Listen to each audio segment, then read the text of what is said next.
presidential election petition number E005 of 2022 as consolidated with E001, E002, E003, E004, E007, and E008 of 2022, Raila Amolo Odinga and 6 others, versus William Ruto and 13 others. The Honorable Chief Justice and the President of the Supreme Court is presiding. Thank you. Very good afternoon, ladies and gentlemen.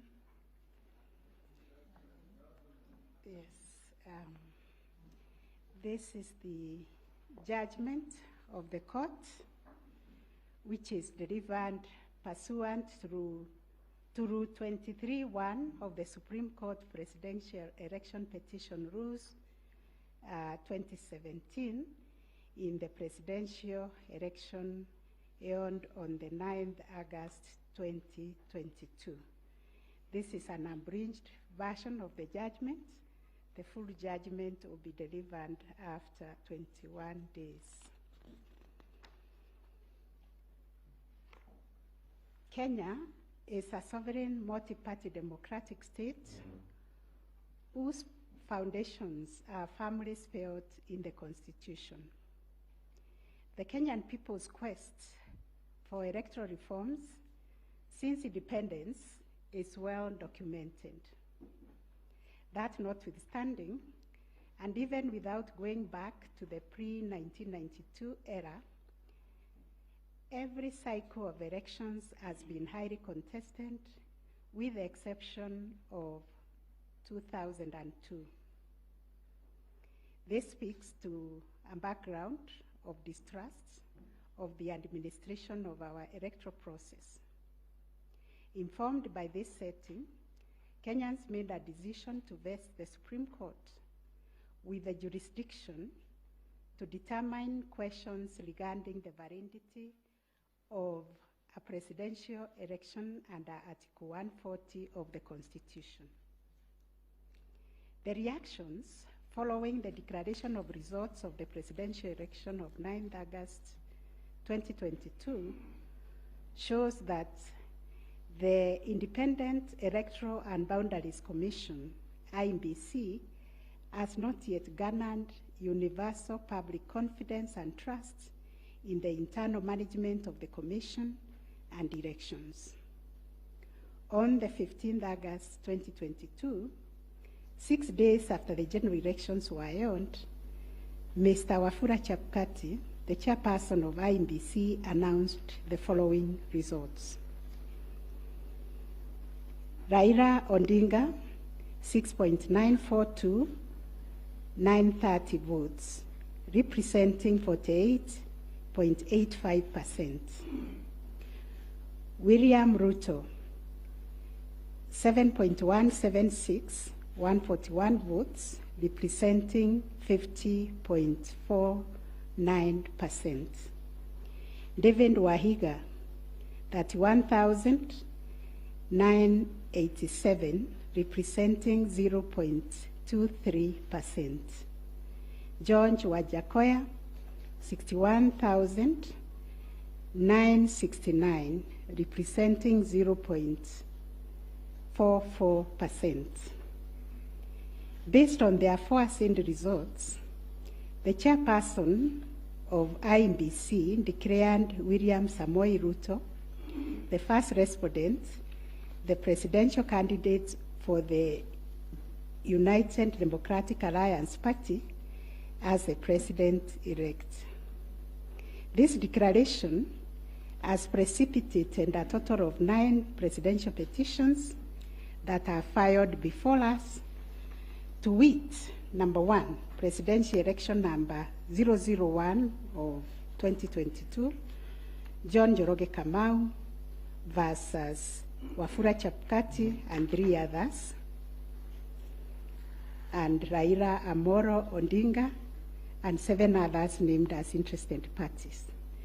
The second petition is presidential election number 002 of 2022, Youth Advocacy Africa and another versus IEBC and 12 others.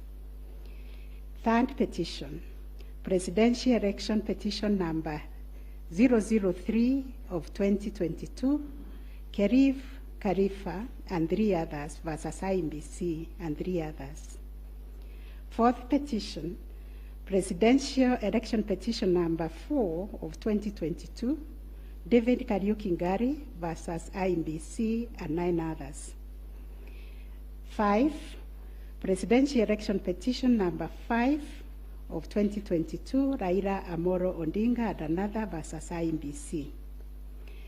6, Presidential Election Petition number 6 of 2022 by Moses Kuria and others versus Honorable Raila Amolo Odinga and 4 others named as interested parties. Number 7, Presidential Election number 007 of 2022, Okia Omtata Okoiti and others versus IMBC and others. Number 8, petition number 008 of 2022, Julia Nyoka Bichege and others versus IMBC and 3 others. And the last one, but not least, petition number 009 of 2022, Ruben Kigame Richete versus IMBC and others. In addition to these petitions, we received a total of 24 interlocutory applications and 1 preliminary objection, which were filed in this court. 2 of the presidential election petitions were struck out. That is petition number 006 and 009 of 2022 for failure to meet the constitutional threshold as set out under Article 140 of the Constitution. On 29 August 2022, this court also admitted 3 amici curiae briefs by the Law Society of Kenya, the Kenya section of International Commission of Jurists, and John Warubengo and 2 others. Upon perusing and considering the issues raised in the remaining presidential election petition numbers 001, 002, 003, 004, 005, 007, and 8, the responses and the submissions filed thereto, this court found that all the 7 petitions substantially raised similar issues and sought similar reliefs. Consequently, on 30th August 2022, this court ordered that the 7 petitions be consolidated and designated Presidential Election Petition number 005 of 2022 as the read file. From the consolidated petition, the responses filed and submissions filed by all the parties, the court crystallized the following issues for determination. And those issues are there. We have repeated them several times. I will not read them. Having considered and deliberated upon the consolidated petition, the attendant responses, submissions, and also considering the amici curiae briefs, we now make the following determination on issue number 1, which is whether the technology deployed by IBC for the conduct of the 2022 general elections met the standards of integrity, verifiability, security, and transparency to guarantee accurate and verifiable results. As noted in the introduction, lack of trust in the electoral system has endured in Kenya for a long time. This led to the introduction of electoral technology following recommendations made by the Independent Review Commission on the general elections held on the 27th December 2007, popularly known as the Kriegler Commission report. That report recommended integration of technology into Kenya's electoral process for registration, identification of voters, and transmission of results.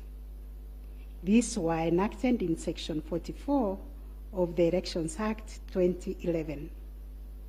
By this statute, IEBC is enjoined to adopt technology in the electoral process. As a consequence, the IEBC developed a technology known as Kenya Integrated Electoral Management System, KIMS, making Kenya's election process an hybrid as it employed both technology and manual processes. The first, third, and fourth petitioners in the consolidated petition challenge the technology used by IEBC during the 2022 general election. They plead that the manner in which technology was deployed and utilized fell short of the prescribed constitutional and statutory standards. As regards the audit of the register of voters, they urge that IEBC, pursuant to its elections operations plan, committed itself to conducting an audit of the register of voters by 31st March 2022. To the contrary, they arrange it only publicly availed the audit report on its website on 2nd August 2022, which was only 7 days to the elections. In this report, it was noted that the auditors established serious gaps and risk to the electoral process, including numerous cases of change of voter stations without knowledge or approval of the affected voters.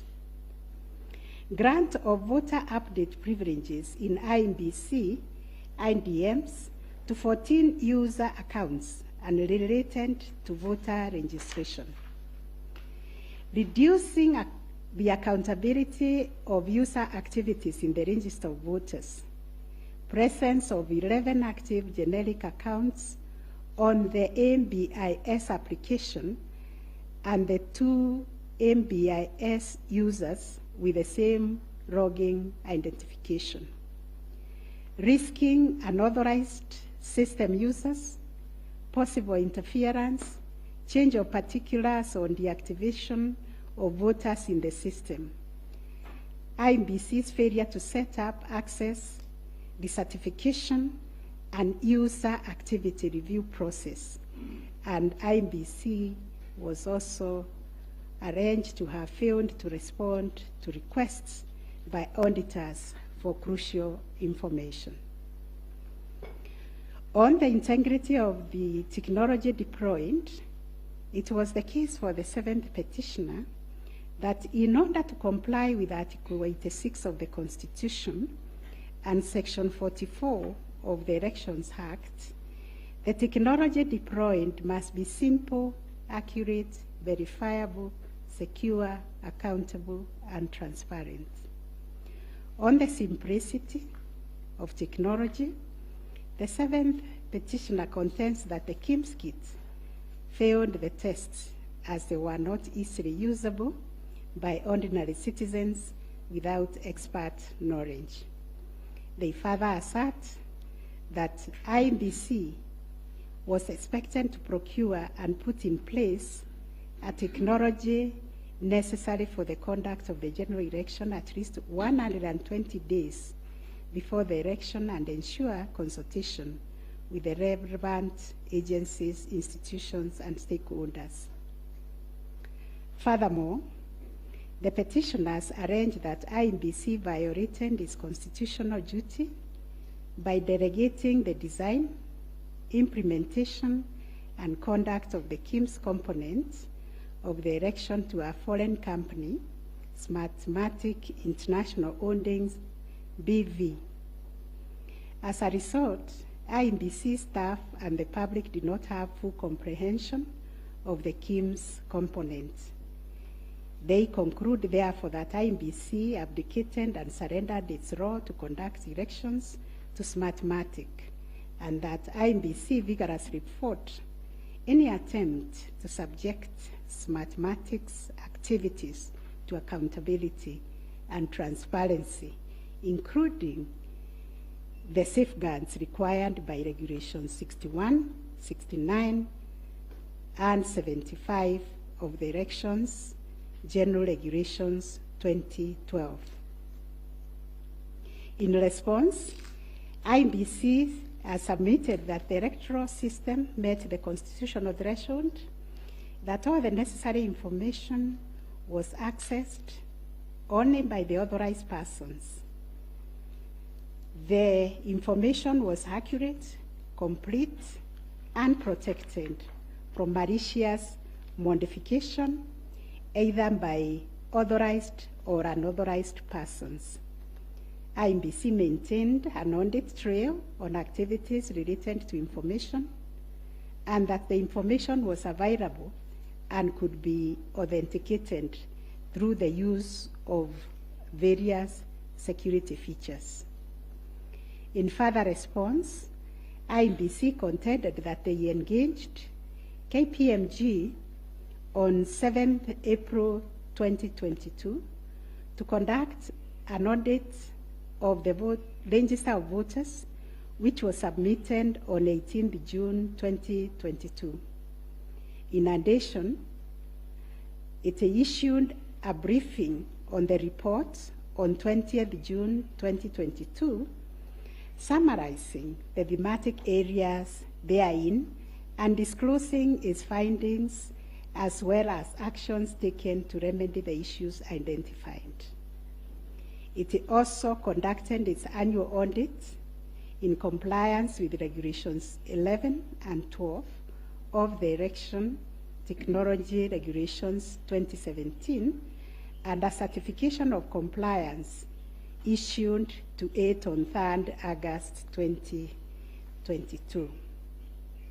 IMBC relied on sworn affidavits by Michael Ouma, Moses Sunkuri, and Hussein Majan on 26th August 2022, which were to the effect that it published the interim report by KPMG on 8th June 2022 and embarked on remedial measures aimed at effecting the recommendations ahead of publication of the final report.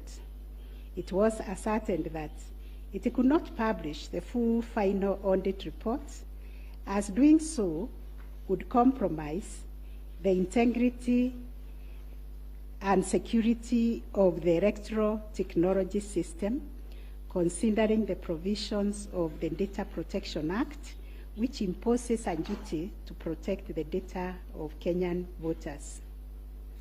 On the other hand, the first and second respondents urged that even if there was failure of technology, it did not vitiate the result of the presidential election. Upon considering all the pleading submissions and the ICT scrutiny and inspection tallying and recount report, which fully examined the IMBC's result transmission system, RTS, we are not persuaded by the allegation that the technology deployed by IMBC failed the standard of Article 86A of the Constitution on integrity, verifiability, security, and transparency for the following reasons. 1, whereas it is true that the KIMS kit failed in 235 polling stations, 86,889 voters were granted the right to vote manually, and the requisite forms 32A were duly filed. This happened successfully in Kibwezi West constituency and parts of Kakamega County.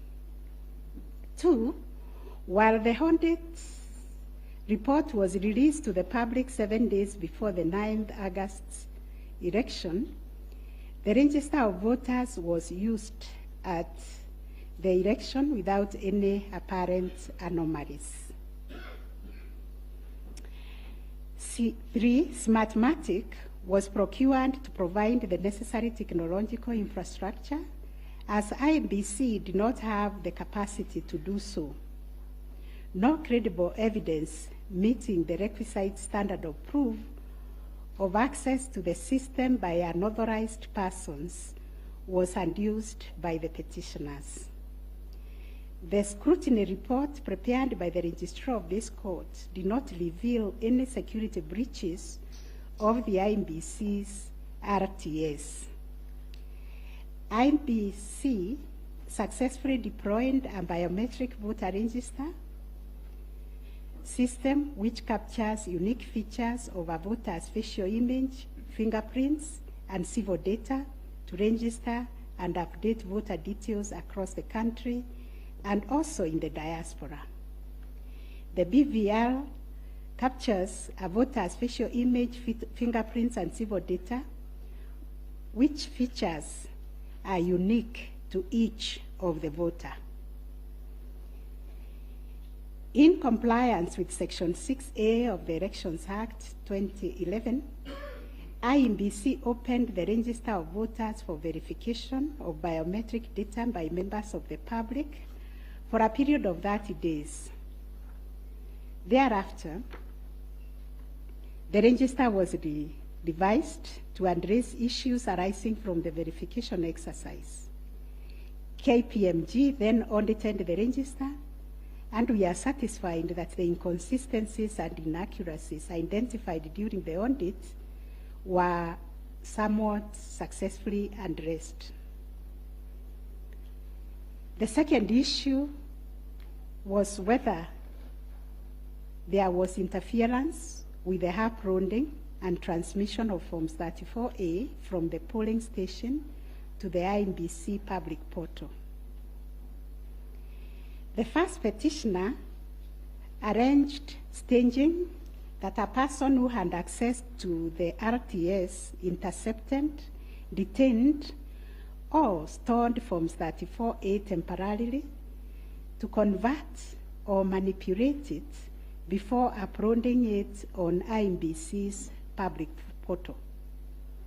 It is arranged also on 11th August 2022, IMBC dumped over 11,000 Forms 34A on the public portal between 11 to 11:09 hours.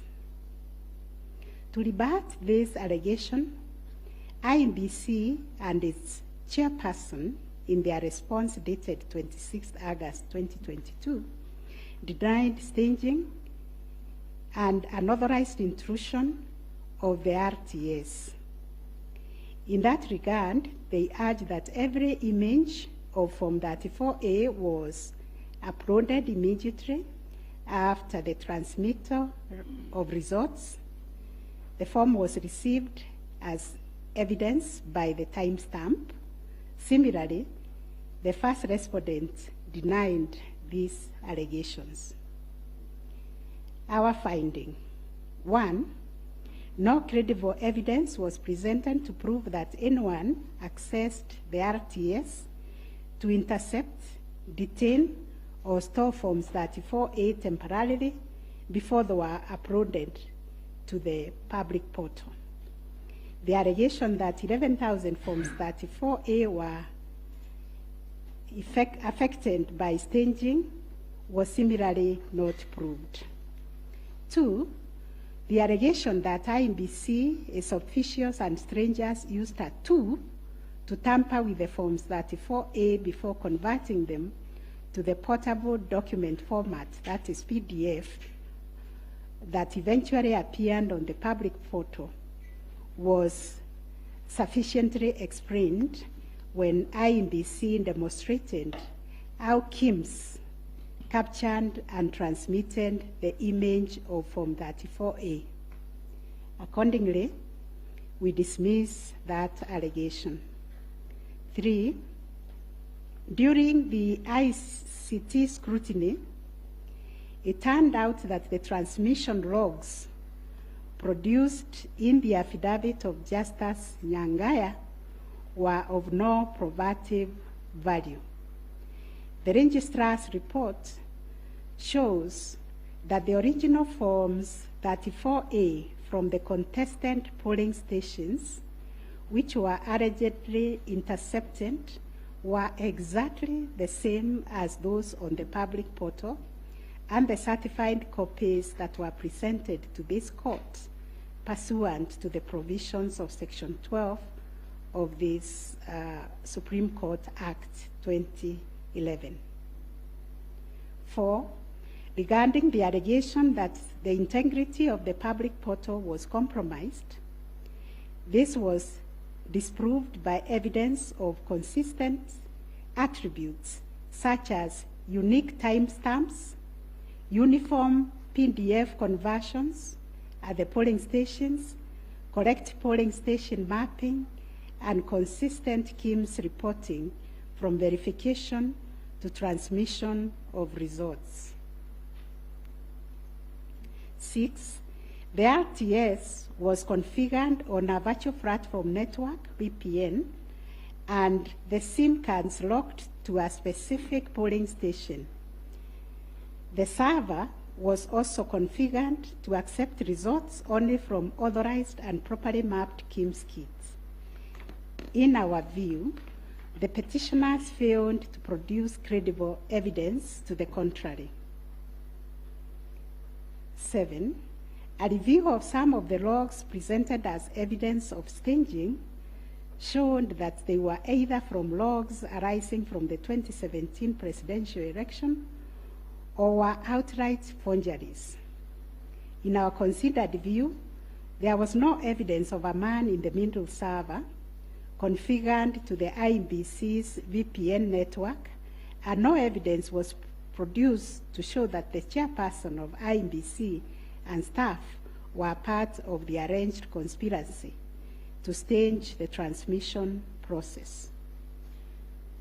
9, whether there was a difference between Forms 34A uploaded on the IEBC public portal and the Forms 34A received at the National Tallying Center and Forms 34A issued to the agents at the polling stations. On this issue, the first petitioner's case was that there was deliberate manipulation and tampering with Forms 34A, as demonstrated in the affidavits, to the effect that votes were being deducted from the first petitioner and being added to the first respondent. To support this petition, evidence was contained in the affidavits of Honorable Martha Karua, sworn on 21st August 2022, Celestine Anyango Opio, Arnold Ochieng Oginga, and John Mark Githongo, which was sworn also on 21st August 2022, and a further affidavit sworn on 28th August 2022. Dr. Nyangasi also swore an affidavit on 21st August 2022, and so was Martin Papa, to support that allegation of handing and subtraction of votes. On the other hand, IEBC and its chairperson urged that all Forms 34A transmitted to IEBC portal were not interfered with or manipulated. Further, that the Forms 34A signed at the polling station and issued to the agents were identical to the Forms 34A uploaded on the public portal and delivered to the National Tallying Center at the Bomas. It was contended that in any event, IEBC used the original physical Forms 34A to tally, verify, and declare the presidential election results. This court ordered scrutiny of the forms from the 41 polling stations outlined in the affidavit of Celestine Opio to ascertain the allegation of interference. And this is our finding. 1, there were no significant differences captured between the Forms 34A uploaded on the public portal and the physical Forms 34A delivered to Bomas that would have affected the overall outcome of the presidential election. B, no credible evidence was presented to support the allegation that Forms 34A presented to agents differed from those uploaded to the public portal. The report by the registrar of this court confirmed the authenticity of the original forms in the sampled polling stations. The affidavits of Celestine Opio and Arnold Ochieng Oginga, while containing sensational information, were not credible, as the registrar's report confirmed that all the Forms 34A attached to those affidavits and purportedly given to them by the agents at select polling stations were significantly different from the originals, certified copies, and those on the public portal. The purported evidence of Celestine Opio and Arnold Oginga, sworn in their respective affidavits, are not only inadmissible, but are also unacceptable. It has been established that none of the agents on whose behalf the forms were being presented swore any affidavit, that there is nothing to show that they had instructed both Celestine and Arnold to act for them, yet the two have gone ahead to depone on matters that are not within their knowledge. This court cannot countenance this type of conduct on the part of counsel who are officers of the court. Though it is elementary learning, it bears repeating that affidavits filed in court must deal only with facts which an opponent can prove of his own knowledge, and as a general rule, counsel are not permitted to swear affidavits on behalf of their clients in contentious matters like the one before us, because they run the risk of unknowingly swearing to falsehood and may also be liable to cross-examination to prove the matters deponed.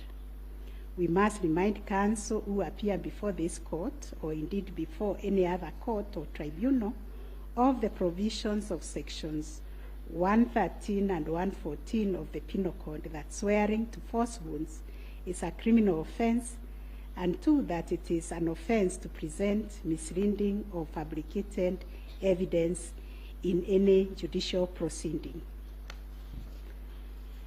Section 114 of the Penal Code states, and I quote, "Any person who swears falsely or makes a false affirmation or declaration before any person authorized to administer an oath or a declaration upon a matter of public concern, and at such circumstances that the false swearing or declaration, if committed in a judicial proceeding, would have amounted to perjury, is guilty of a misdemeanor."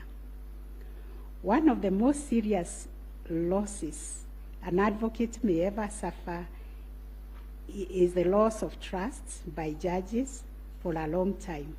Such conduct amounts to interference with the proper administration of justice. The contents of the affidavit of John Mark Githongo, which may contain forgeries, are also dismissed for not meeting the evidential threshold. Those averments contain no more than incredible and hearsay evidence.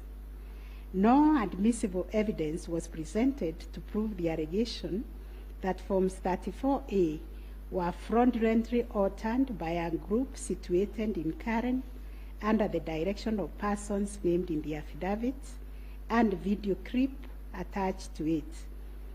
As a matter of fact, these two affidavits amount to double hearsay and incapable of being proved at each of the rears. We turn to Form 34A for Gacharaigo Primary School, which was sensationally presented by Madam Judy Soweto, advocate, to show that one Jose Camango accessed the RTS and interfered with the result contained therein. This also turned out to be no more than hot air, and we were taken on a wild goose chase that yielded nothing of probative value. The KIMS kit relating to Songonyo Primary School, which bore the same serial number with another, was admitted by IMBC as an inadvertent manufacturer's error. We are also satisfied that the two kits and other identifying features that were markedly different, including the timestamps and polling code, and therefore nothing turns on this anomaly. Therefore, to the question whether there was a difference between Forms 34A uploaded on the IMBC public portal and those received at the National Tallying Center and those issued to the candidates' agents at the polling station, we have found none.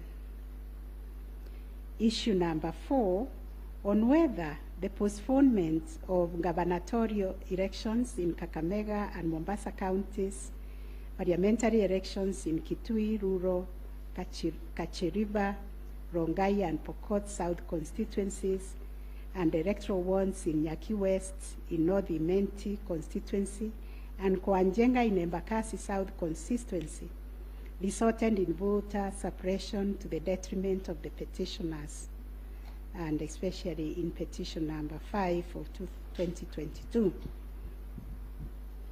It is common knowledge that IMBC postponed elections for various seats during the general elections of 9th August 2022 due to mix-up of ballot papers in the above-named electoral units. It is the combined case of the first and second petitioners that, in terms of Articles 136, 2A, 177(1), and 181, as read with Article 1 of the Constitution, the chairperson of IMBC had no jurisdiction to postpone elections in those areas. That Section 55B of the Elections Act is inconsistent with the Constitution and therefore void to the extent that it purports to donate to IMBC power to postpone elections in the constituency, county, or ward, contrary to the Constitution, and the postponement undermined the conduct of free, fair, credible elections by depriving the voters an opportunity to vote for all the candidates on the dates stipulated by the Constitution. The petitioners further contend that the postponement of elections and the overall effect of suppressing voter turnout in the electoral units in question, which was prejudicial to him. Both the first and third petitioners also believe that elections were deliberately postponed in Kakamega and Mombasa counties. It was arranged that these areas are considered to be first petitioner strongholds, and as such, the postponement of elections worked to his disadvantage and added that benefit to the second respondent. These assertions were denied by IMBC and its chairperson. They, however, admitted that they experienced confusion with the printed ballot papers and explained that they only discovered the mix-up on the eve of the election when the ballot papers were being distributed to the polling stations. That as a practice, ballot papers can only be opened on the eve of the election day to avoid any mischief, and that by the time the mix-up was discovered, it was logistically impossible to print and replace the ballot papers in time for the elections. For this claim to succeed, it must be demonstrated first, IMBC had no authority in law to postpone the elections, and secondly, that the postponement was deliberate and calculated to suppress voter turnout so as to affect the result by reducing the petitioners' overall votes. We've looked at the provisions of Section 55B of the Elections Act, which provides for circumstances when elections can be postponed in a particular electoral unit, including in cases of emergency. We are therefore satisfied that on the basis of the foregoing provision, the third respondent and the requisite power to postpone election in the constituencies, counties, and wards in question. Concerning the allegation of voter suppression, we note that voter suppression is generally recognized as a political strategy which takes many forms, but whose practical effect is ultimately to reduce voting by deliberately discouraging or preventing targeted groups of people from exercising their right to vote, and thereby to influence the outcome of an election. It therefore goes against the letter and the spirit of Article 38, which guarantees every citizen the right to make political choices based on universal suffrage. As regards this allegation, it has not been shown that by postponing elections in the named electoral units, INBC acted in bad faith or was influenced by irrelevant factors and considerations. From the explanation tendered, we are satisfied that the postponement was occasioned by a genuine mistake, which in our view could have been avoided, and the members and staff of INBC been more diligent when they went to inspect the templates in Athens, Greece, where the printing of ballot papers was undertaken.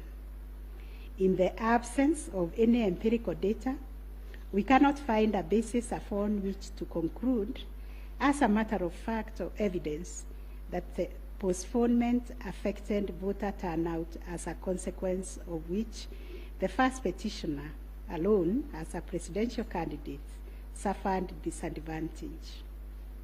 At any rate, the nature of the ballot being an individual decision and secret, there may be other factors to which the turnout in the named units can be attributed. From the evidence on record, however, it appears to us that 2022 general election recorded one of the lowest turnouts since the introduction of multi-party political system some 30 years ago. If there was a low voter turnout, it affected all the 6 categories of candidates, and its explanation, in our view, lies elsewhere, but certainly not a calculated suppression.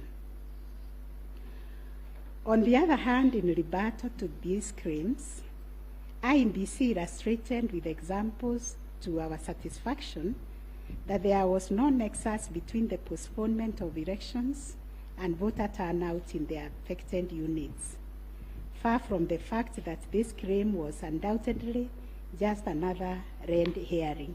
It has nothing to do with the question under review, and accordingly we reject it and hold that there is no proof that the postponement resulted in voter suppression to the detriment of the first petitioner. Whether there were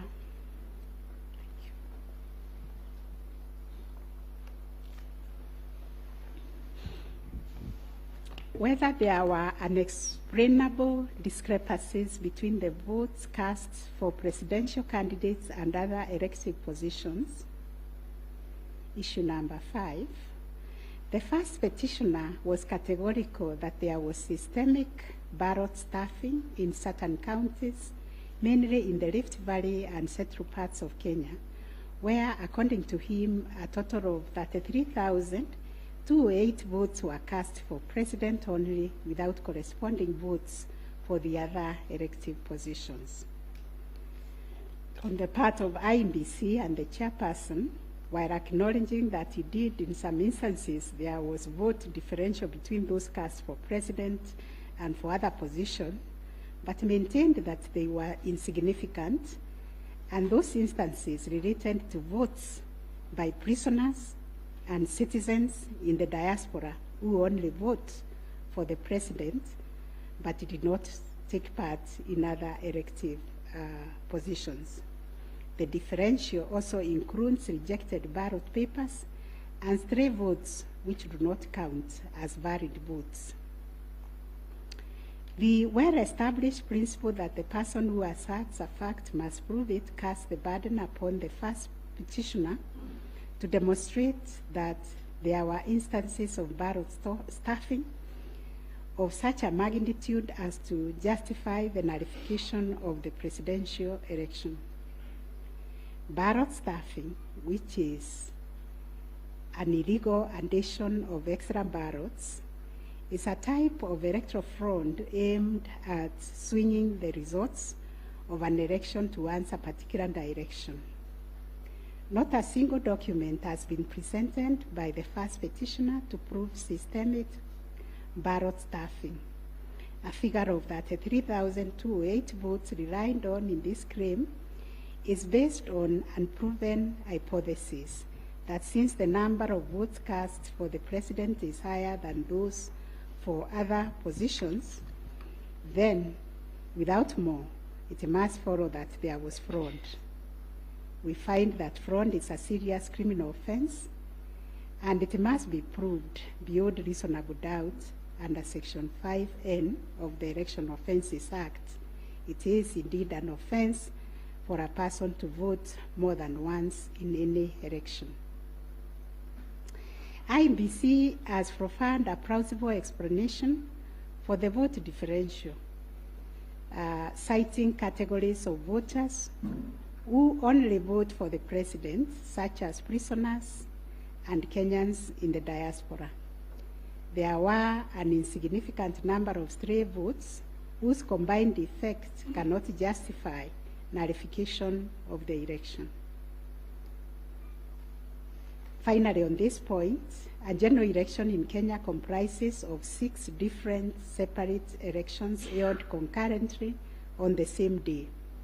Such elections are held by secret ballots, and one cannot predetermine the voter turnout or how voters will vote in each election. None of the parties has flagged anything so significant that it would have affected the outcome of the presidential election vis-a-vis the other 5 elections held on the same day. We find, therefore, there were no unexplainable discrepancies between the votes cast for the presidential candidates and other elective positions.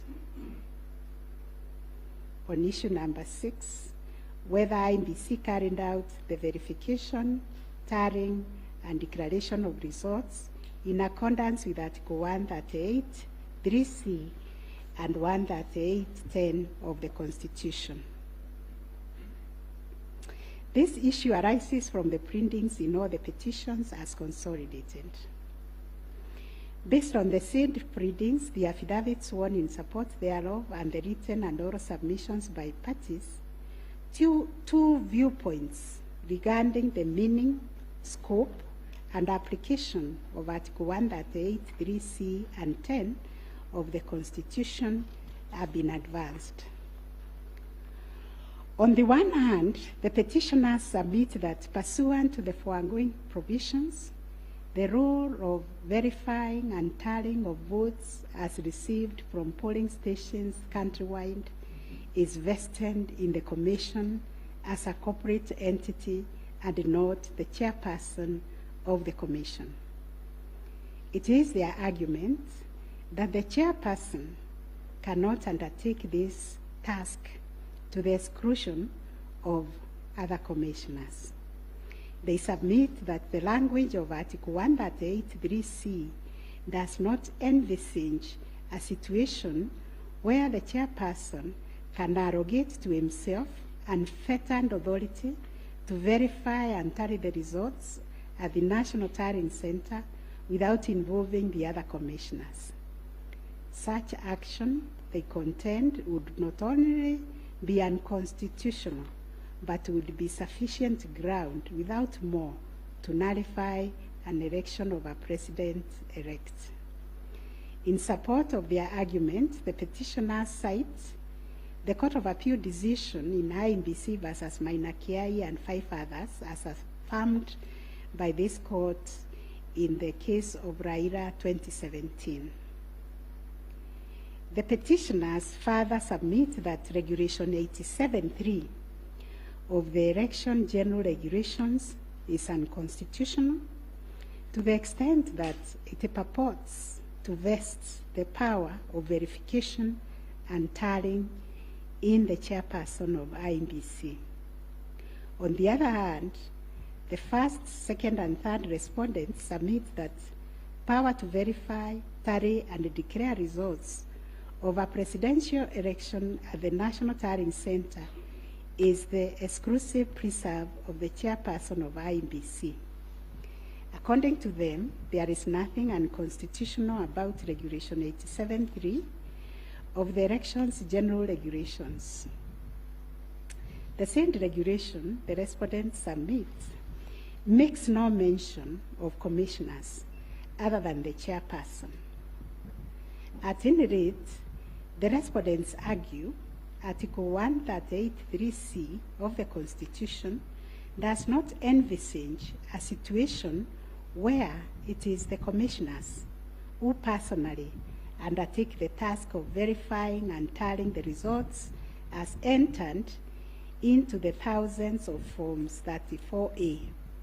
Such an undertaking would be humanly impossible, they submit. For good measure, the respondents submit that Section 11A of the IMBC Act provides that the chairperson and members of the commission are responsible for the formulation of policy and strategy of the commission and oversight. In their view, the Act does not contemplate a situation where commissioners would be directly involved in the verification and tabulation of presidential election results.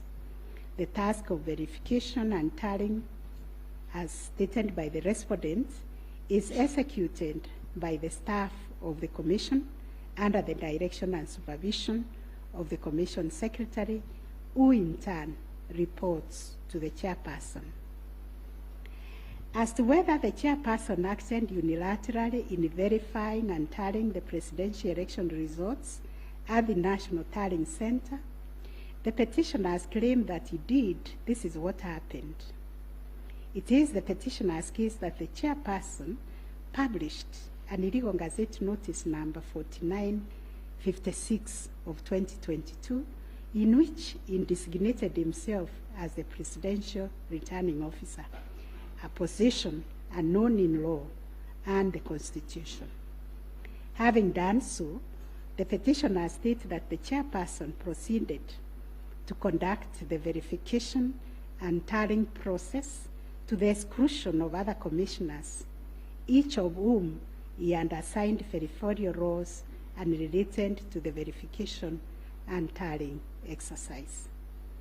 On his part, the chairperson of IMBC submitted that although he has the exclusive authority to verify and tally the presidential election results as received at the National Tallying Center, he did involve the other commissioners in the exercise before eventually declaring the final results. He submitted that he did this in the spirit of teamwork. The chairperson of IMBC states that indeed the 4 commissioners were involved in the preparation of the 9th August general elections from the time of their swearing into office all the way to the verification and tallying of results at the National Tallying Center until they withdrew from the exercise just when he was set to declare the final result. Having considered all the parties' submissions, we find that pursuant to Article 138(3)(c) of the Constitution, the power to verify and tally presidential election results as received at the National Tallying Center vests not in the chairperson of IEBC, but in the commission itself. The latter carries out this exercise through its secretariat staff, technical personnel, and any other persons hired for that purpose under the oversight and supervision of the chairperson and the other members of the commission. In line with this court's decision in Raila Amolo Odinga versus another versus IEBC and two others, as reported in 2017 Kenya Law Report, popularly known as Raila 2017, and the Court of Appeal decision in IEBC versus Maina Kiai, we also find that the chairperson cannot arrogate to himself the power to verify and tally the results of a presidential election to the exclusion of other members of the commission. Indeed, Article 138(10) of the Constitution, although the power to declare the results of a presidential election after verification and tallying is vested in the chairperson, he does so only as a delegate of the commission. Consequently, to the extent that Regulation 87(3) of the Elections General Regulation purports to vest the power of verifying and tallying presidential election results as received at the National Tallying Center solely on the chairperson to the exclusion of other members of the commission, the same is contrary to and inconsistent with the provisions of the Constitution. That said, we, however, take cognizance of the fact that the 4th, 5th, 6th, and 7th respondents, referred to as the 4 commissioners, actively participated in the verification and tallying exercise from the beginning up to and until just before the declaration of the results by the chairperson. They took turns announcing the results as verified and tallied, and were present and active during the actual verification and tallying at Bomas. An example is when one of them, Justice Nyangaya, stood on the podium to announce to the public results and also announced an adjustment that had been occasioned by errors of tabulation. The events of 15th August 2022, therefore, came as a surprise. As the public waited for the chairperson of IEBC to declare the final result, sporadic violence broke out at Bomas. The violence swiftly was contained by the security forces, but there was unexpected drama as 2 different factions of the commission began to emerge. Kenyans found themselves watching an appalling split-screen scenario on their television sets. On one part of the screen was the chairperson reading himself to declare the results in accordance with Article 138(10) of the Constitution.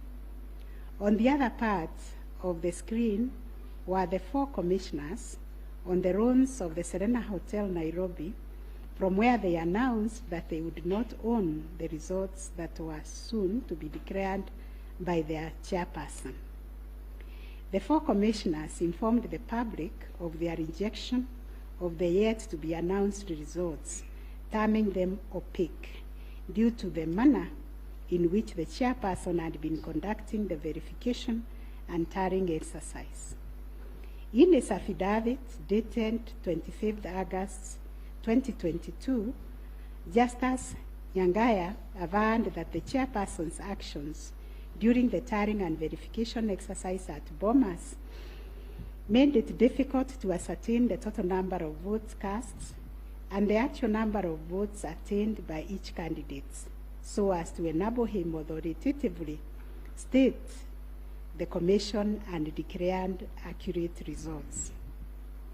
All the petitioners have anchored their arguments for the nullification of the 9th August presidential election in Taharia on the walkout from the bombers by the 4 commissioners. They contend that by rejecting IEBC's results on grounds of opaqueness of the verification and tallying process, they called into question the credibility of the entire election. They further submitted that being in the majority out of the 7-member commission, their view should prevail and the election should be nullified. It is the petitioner's argument, therefore, that a dysfunctional commission cannot deliver a credible election. We note that apart from their 11th hour denunciation of the verification and tallying process and their averments regarding the conduct of the chairperson, the 4 commissioners have not placed before this court any information or documents showing that the elections were either compromised or that the result would have substantially differed from that declared by the chairperson. Critically, they have not explained why they participated in a verification process when they knew that it was opaque up until the last minute. Indeed, at the Serena Hotel press briefing, the 4 commissioners acknowledged that thus far the entire election had been managed efficiently and credibly. The chairperson on his part did not make matters any better by maintaining a stoic silence, even as things appeared to be falling apart. All this, in our view, points to a serious malaise in the governance of an institution entrusted with one of the monumental tasks of midwifing our democracy, an institution that obviously needs far-reaching reforms, of which we shall say more in our detailed reasons. But are we to nullify an election on the basis of a last-minute boardroom rupture, the details of which remain scanty and contradictory between the chairperson of the commission and some of its members? In the absence of any evidence of violation of the Constitution and our electoral laws, how can we upset an election in which the people are participating without hindrance, as they made their political choices pursuant to Article 38 of the Constitution?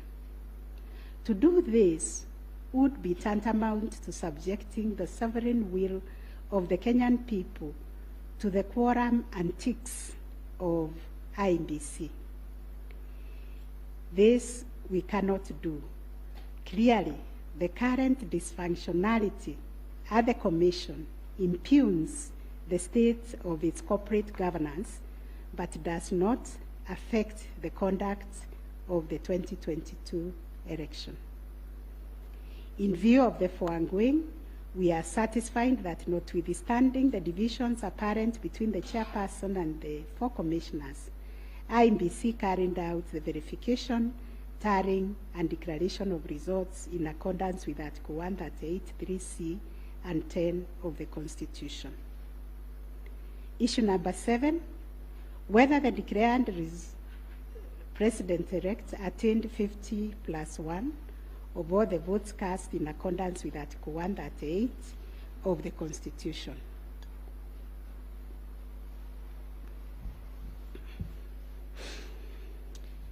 The first, second, and third petitioners averred that the first respondent did not garner 50%+1 of the total votes cast, and therefore did not meet the threshold provided by Article 138(4)(a) of the Constitution. They anchored their claims on the basis that in order to determine whether a candidate has attained 50%+1 of the votes cast, this ought to be calculated based on the total number of votes cast, excluding rejected votes. They argued that 50% of 14,353,165 votes, in their view, were the variant votes cast, which amounted to 7,176,582.77 votes. They therefore contended that by attaining 7.176,141 votes, the first respondent did not meet the constitutional threshold to be declared president-elect. Supporting the claim that the first respondent did not meet the 50+1 constitutional threshold was the sixth petitioner. His contention was founded on the backdrop of a press briefing issued by the chairperson of IEBC after the official closure of voting on 9th August 2022. According to the sixth petitioner, the chairperson of IEBC announced that the voter turnout was 65.4% of the total number of registered votes based on the verification of the KIMS kits which were functional during the process of voting.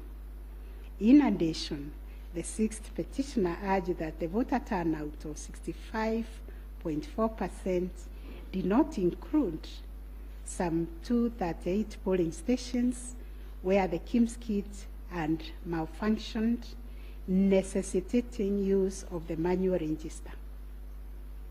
It was therefore urged that the minimum number of votes cast could not be less than 14,466,779.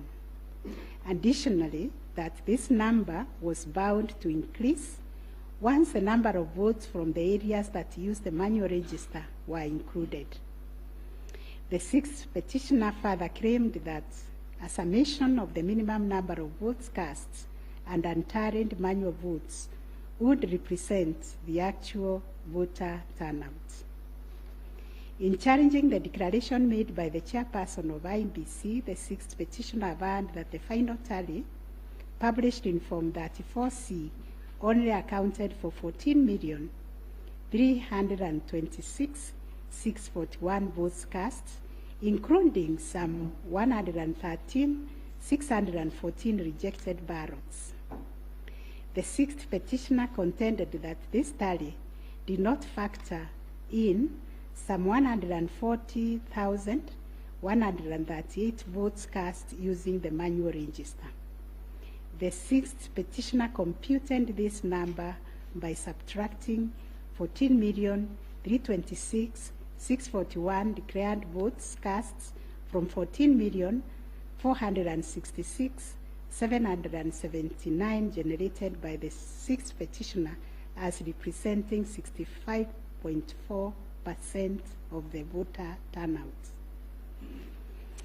Referring to the tallies in Form 34C, the sixth petitioner summed the number of votes cast for each candidate as follows: Raila Odinga, 6,942,193; William Ruto, 7,176,141; Wahiga Mwaura, 31,987; and George Wajakoya, 61,969, adding to a total of 14,213,027. He then added 140,138,000 arranged to be unturned votes, and this yielded a total of 14,353,165 total valid votes, which the sixth petitioner used to compute the percentages garnered by each candidate as follows. William Ruto, according to him, garnered 49.9%, Raila Odinga 48.3%, Wahiga 0.22%, and Wanjakoya 0.3%. It is on this basis that the sixth petitioner grounded the claim that none of the candidates met the constitutional threshold as set out in Article 138(4)(a). IEBC and its chairperson disputed the sixth petitioner's claim, they submitted that the declaration of results is based on the number of people identified as having voted on the KIMS kit and not the total persons on the voters' register as arranged.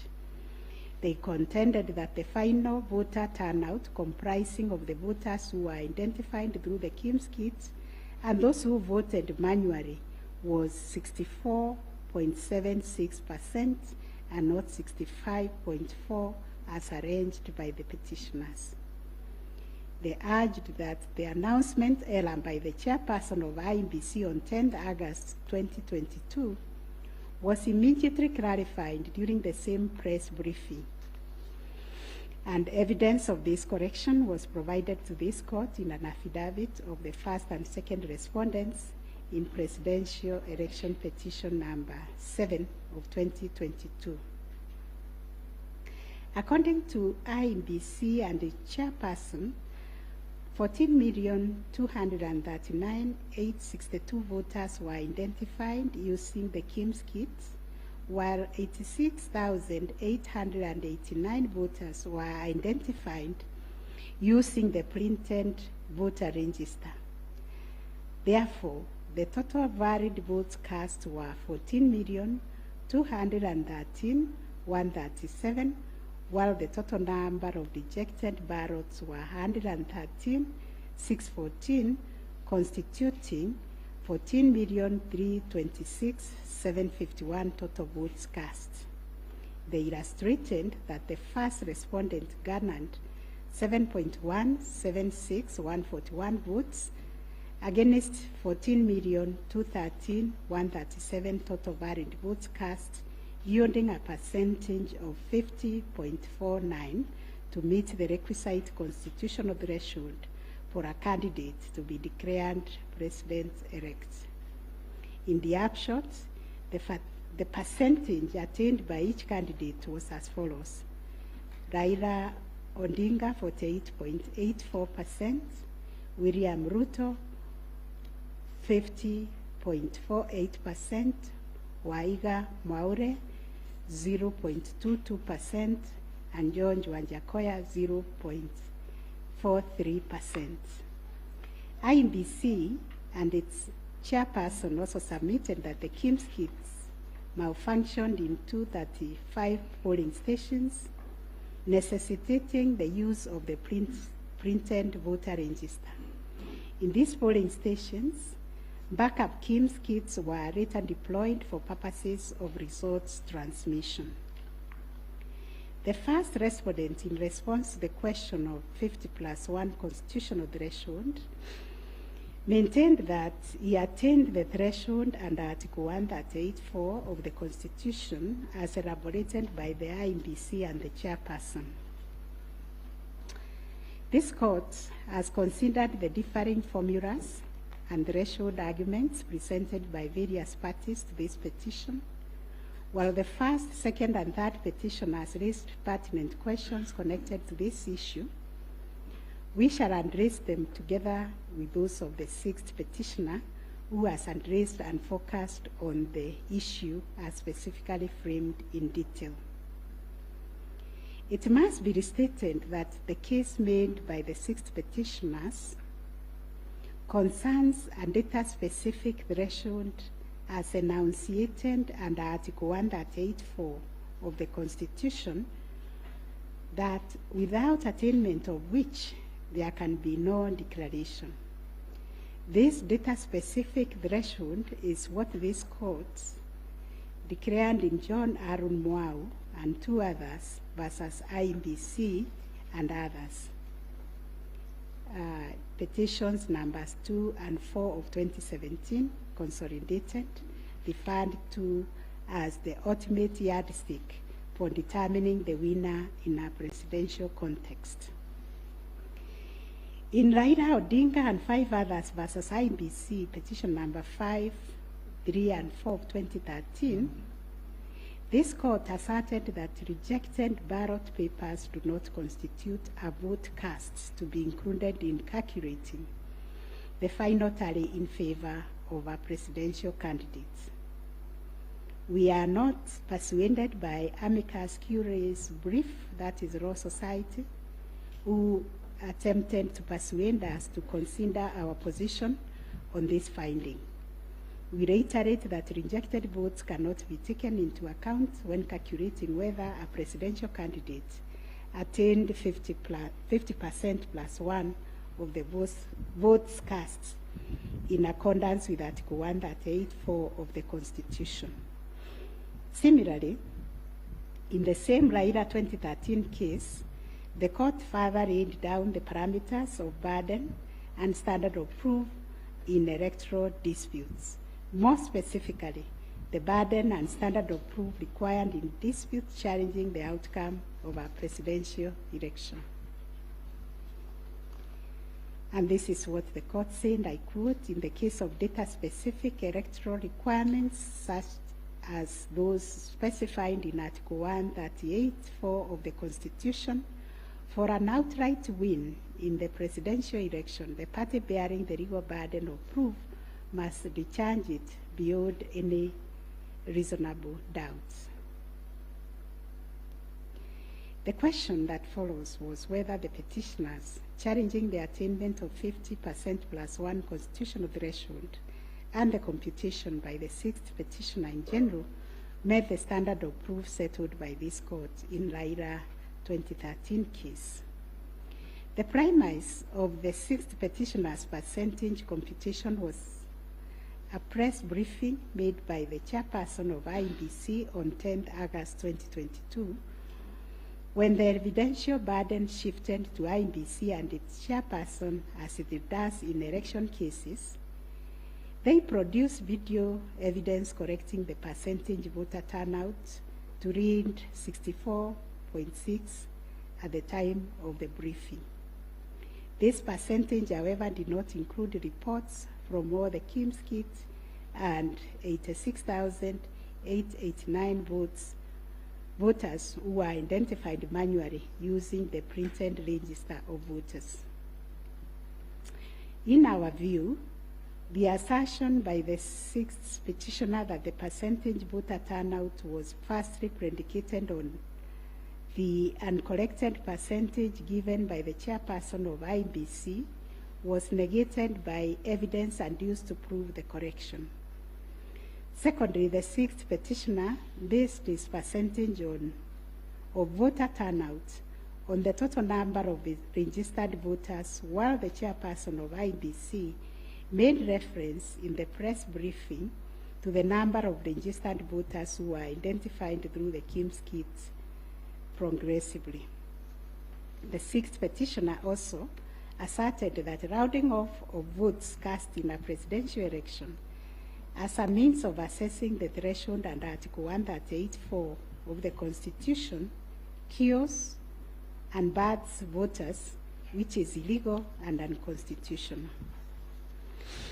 We have deliberated on this proposition and found that it is not mathematically sound and that the rounding off done by IEBC and the chairperson was correct.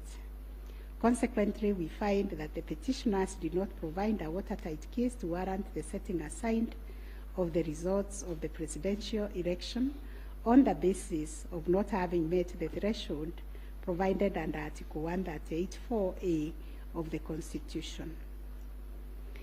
On the voter turnout, therefore, we find that the formula predicated on the number of voters identified through KIMS kits progressively and used by IEBC and the chairperson to generate a percentage of 64.76% was correct.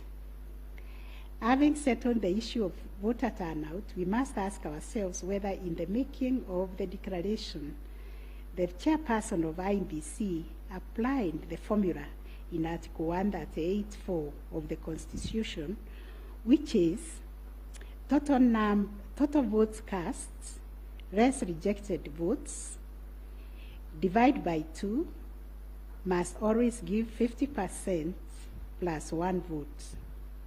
Given the numbers that were presented to us by IEBC and the chairperson, this would translate to 14,213,137 divided by 2 plus 1, which makes 7.106569. The question that must inevitably follow is whether this formula, when applied, will confirm that 7,106,569 votes is less than 7.176,141, which represents the number of votes received by the first respondent. We find that it is, as such, on the basis of the foregoing formula and from the numbers provided by IEBC and the chairperson and the declaration by the chairperson of the president-elect on 15th August 2022, it is our finding that the declared president-elect attained 50% plus 1 of all the votes cast in accordance with Article 138(4) of the Constitution. Issue number 8, on whether there were irregularities and illegalities of such magnitude as to affect the final result of the presidential election. Although the petitioners have provided numerous averments pointing to possible irregularities and illegalities marked by failure of technology, arranged voter suppression, printing and utilization of Book 2 of 2, EU preparation by the IEBC and its chairperson, commission indiscretions, transposition anomalies, agent absence, and many others, we are of the view that the pointed illegalities and irregularities were not of such magnitude as to affect the final result of the presidential election. We will delve deeper into the details of this issue in our recent judgments. Last issue, what reliefs and orders can the court grant? Under Article 163(3) of the Constitution, it is provided that the Supreme Court will have A, exclusive original jurisdiction to hear and determine disputes relating to the election of the office of the President arising under Article 140. And Article 140 provides, I quote, a person may file a petition in the Supreme Court to challenge the election of the President-elect within 7 days after the date of the declaration of the results of the presidential election. 2, within 14 days after the filing of a petition under Clause 1, the Supreme Court shall hear and determine the petition, and its decision shall be final. If the Supreme Court determines the election of the President-elect to be invalid, a fresh election shall be held within 60 days after the determination. In exercising its jurisdiction pursuant to these provisions, the court sits as an election court with a mandate to determine the validity or otherwise of the election of the President-elect. It is clear to us that the jurisdiction of the court is quite circumscribed in terms of the orders or reliefs it can grant following the hearing and determination of the election petition under Article 140 of the Constitution.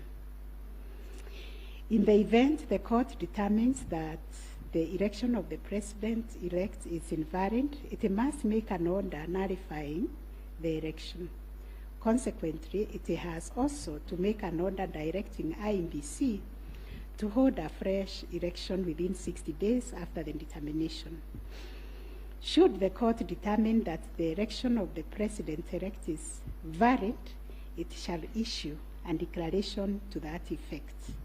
The court has then, as a matter of course, to make an order dismissing the petition with or without cost, as the case may be. In the strict sense, therefore, these are the only orders that the court may make under the Constitution.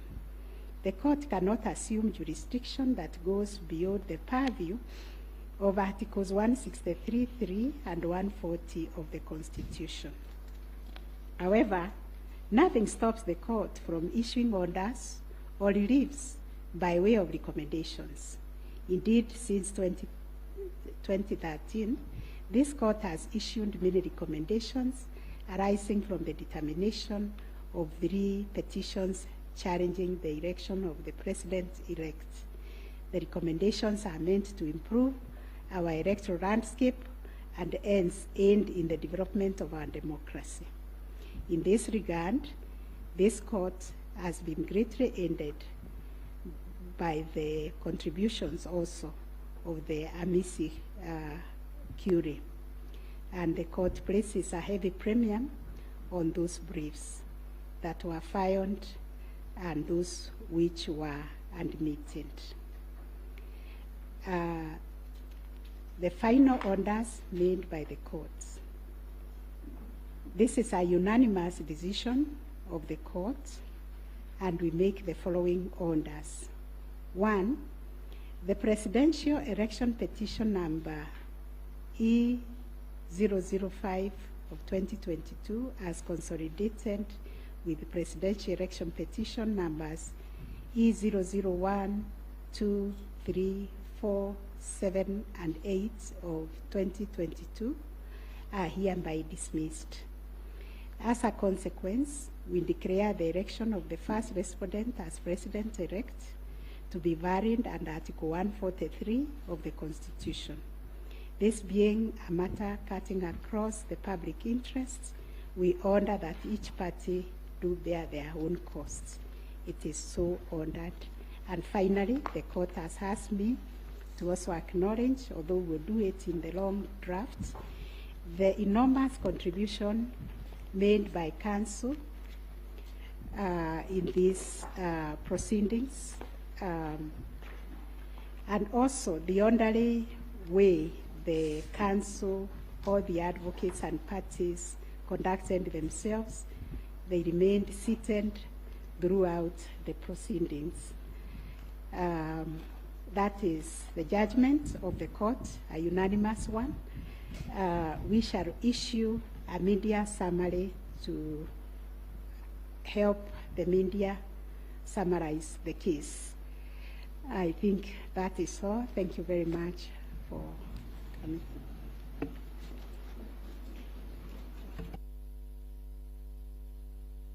My Lady, Madam Chief Justice, and the learned judges of this court, again, I am requested by my colleagues to thank you most profusely for your labors into delivering this judgment, listening to all of us, and giving our nation this judgment so that we may move forward. Thank you, and God bless you. It may please the court. It is not true that I asked the Attorney General Emeritus to talk on our behalf. Next time you should talk to me.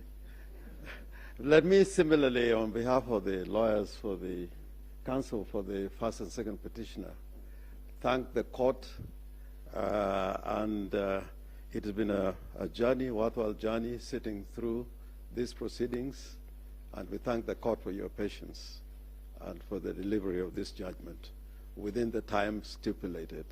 We thank you.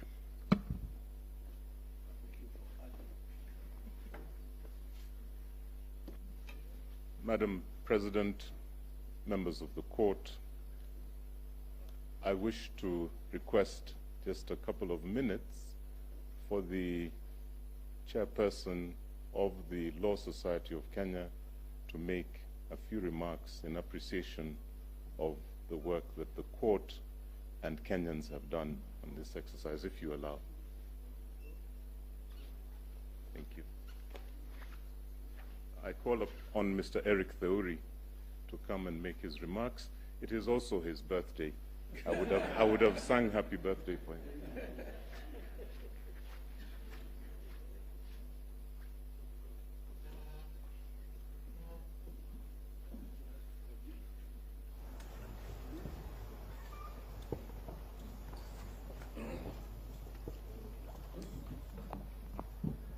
My Lord, the Chief Justice of the Republic of Kenya, the President of the Supreme Court, the Deputy Chief Justice and all the Justices of the Supreme Court, I think it would only be fair that I make my remarks after Counsel for the Respondents, Senior Fred Ngatia, makes his remarks to the Court.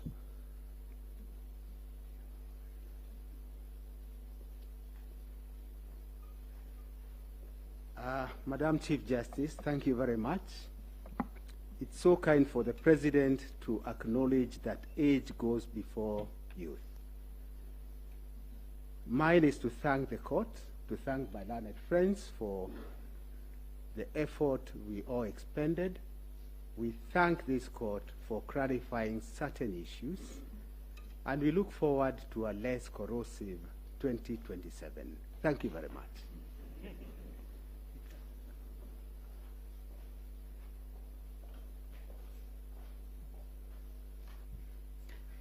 Madam Chief Justice, Madam Deputy Chief Justice, it's so nice to have two madams at the same time, and members of the court. Since there are only men talking, I decided that I should become a woman and talk. It's become too much of a male affair in here. But on behalf of the, well, I think we were the third petitioner, I wish to thank you, and you've clarified the Regulation 87.4, which I was feeling very passionately about, that it was unconstitutional from what I've heard. But thank you very much for the time you spent, and we do apologize if at times we looked like hooligans. I mean, you have said we behaved well, but we didn't behave as well as we should have. But thank you very much for your time and for delivering this judgment.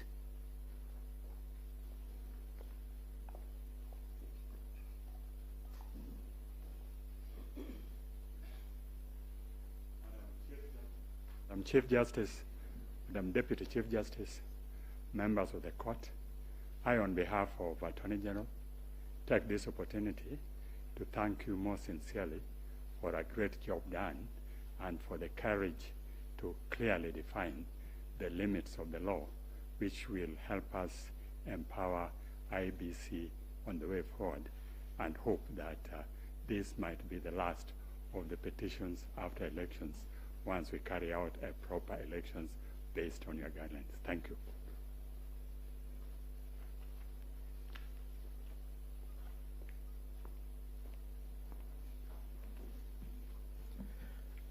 The Chief Justice and the Justices of the Supreme Court, on a light note, my members would be extremely worried if we take the submissions of Senior Counsel Orengo that this should be the end on account of fees.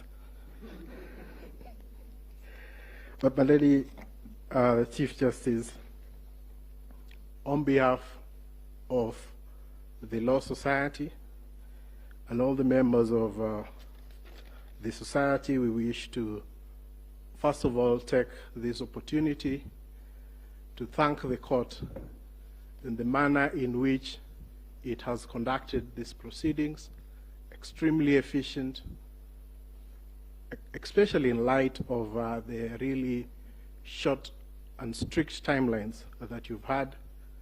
But the management of the proceedings, the manner in which the court adopted a somewhat inquisitorial nature to the conduct of these proceedings is something that as a society we have noted, and we wish to commend the court, and we do hope that the other courts, as they determine any petitions, election petitions that would go before them, will similarly adopt such inquisitorial attitude, so that we try and really enrich the process that these proceedings intend to achieve.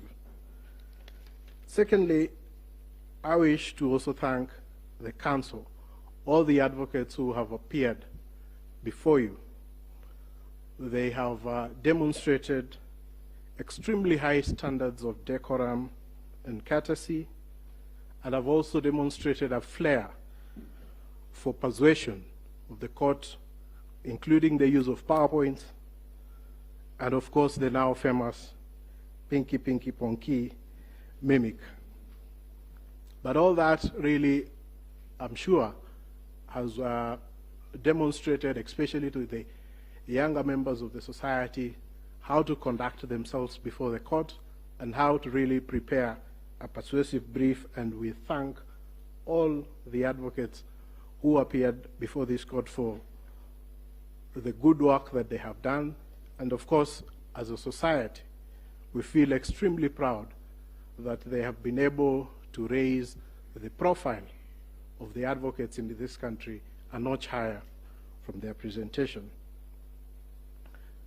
So, my lady and my lord, it's not lost to us that at the end of these proceedings, and once we are able to get your judgment after 21 days, that it is democracy and the Kenyan people who are the winners. The decision today, in a way, validates the choices that were made by the Kenyan people on the 8th of August, and they also help to build confidence in the institutions that manage the elections and the court.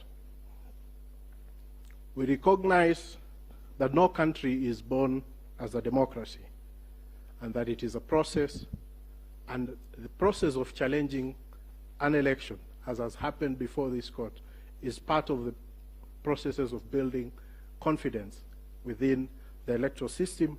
And we thank all the petitioners for choosing to challenge the results before this court. But at the end of the day, Kenya stands tall as a beacon of democracy, and we're very grateful that we've had this opportunity also as a law society to appear before the court and to give an amicus brief which the court has had time to consider. So we thank you and we wish you a good day. I know it has been a long 14 days, but you can rest, and we'll be looking forward to the decision that you deliver within 21 days. Thank you so much, my lady and justices of the Supreme Court.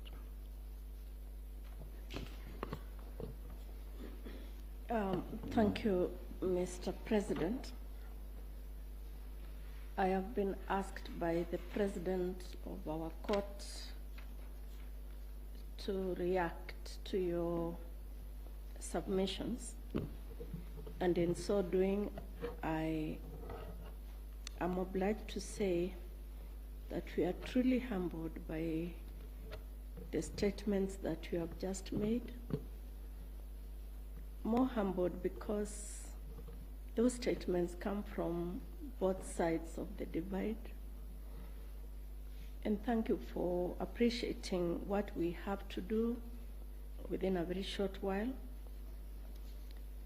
Thank you for appreciating that it wasn't our wish that we were doing what we were doing.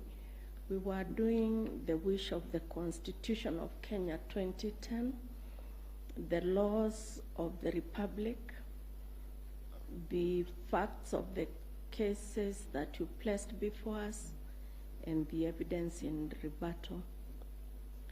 We know that, and we have repeatedly said this, the President and I, whenever we have had time to talk to you in other fora, that we are incomplete without this side of the bar.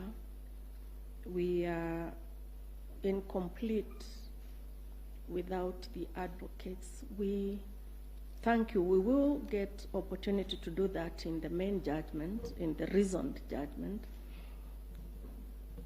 But we really appreciate your industry. We were impressed by the submissions you took. And we were impressed, and we said this the last 3 days, I'll tell you something about that in a minute, by how deeply you believed in your clients' cases.